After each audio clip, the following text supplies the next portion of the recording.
Thank you, Yolanda, Chairman, Ranking Member, and esteemed member of the panel. Let me begin by acknowledging that numerous policy papers, strategy documents, and expert testimony have addressed the threat posed by China. Much of this important work has rightly focused on China's hard power, its military modernization, cyber warfare capabilities, and intelligence gathering operations. These analyses are critical and well-founded. However, today we come before you to highlight what we assess remains an underappreciated threat to the U.S. interest, China's soft power offensive, particularly through its Digital Silk Road DSR initiative. While the DSR may appear on the surface to be a benign effort to bridge the digital divide and build technological infrastructure in developing regions, a closer examination reveals that it is an instrument of influence and control that directly undermines the US global standing. So what is the DSR? The DSR is a strategic initiative launched under Chinese Border Belt and Road Initiative. Its core objective is to extend China technological standards, platforms, and norms across the world.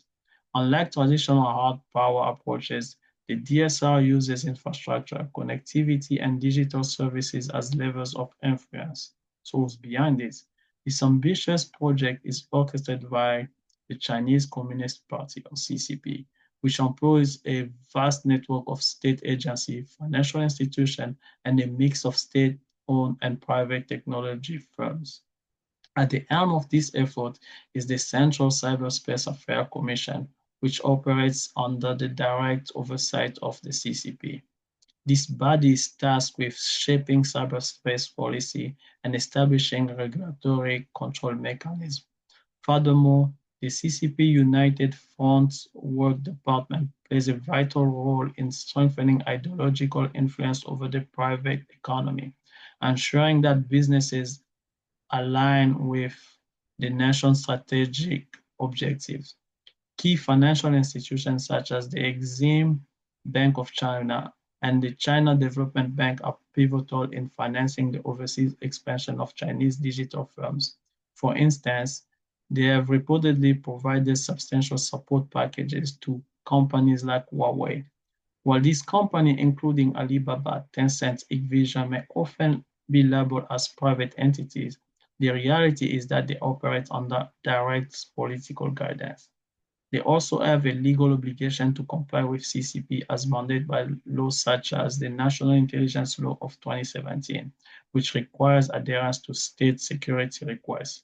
This intricate framework effectively blurs the line between commercial enterprises and state apparatus, thus resulting in a hybrid model that serves not only for profit but also strategic political gain. So where is the DSR active? The DSR, while spanning the globe, concentrates its effort in regions marked by weak governance and lacking digital infrastructure, thus creating conditions ripe for dependency. In Africa, we see Huawei constructing networks in countries like Nigeria, Zambia, and Zimbabwe.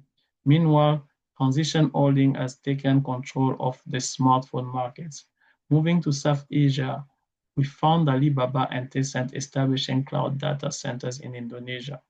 In the Middle East and Central Asia, we witnessed the rollout of safe city surveillance projects in places such as Uzbekistan and Saudi Arabia, alongside the deployment of Chinese facial recognition software across a wide range of countries, from Armenia to Pakistan. In Latin America, companies like ZTE and Huawei are supplying surveillance technology to nations like Venezuela and Ecuador, further entrenching their influence. Even in Pacific Island, Huawei has built towers in Solomon Island. This act has been interpreted as strategic maneuver to counter US regional influence. In all these regions, the digital Silk Road is displacing Western alternatives by exporting authoritarian technology norms and expanding China's surveillance capabilities. If the United States does not address this challenge with the seriousness it warrants, we risk ceding the information environment of 21st century to an authoritarian model. Thank you again for the opportunity to share these insights. With that, I am honored to introduce my colleague, Mark Wells. Mark brings deep expertise in national security and international strategy. He will now explain why the DSR represents such a critical threat to the United States and why it matters for our security, our economy, and global leadership. Mark, the floor is yours.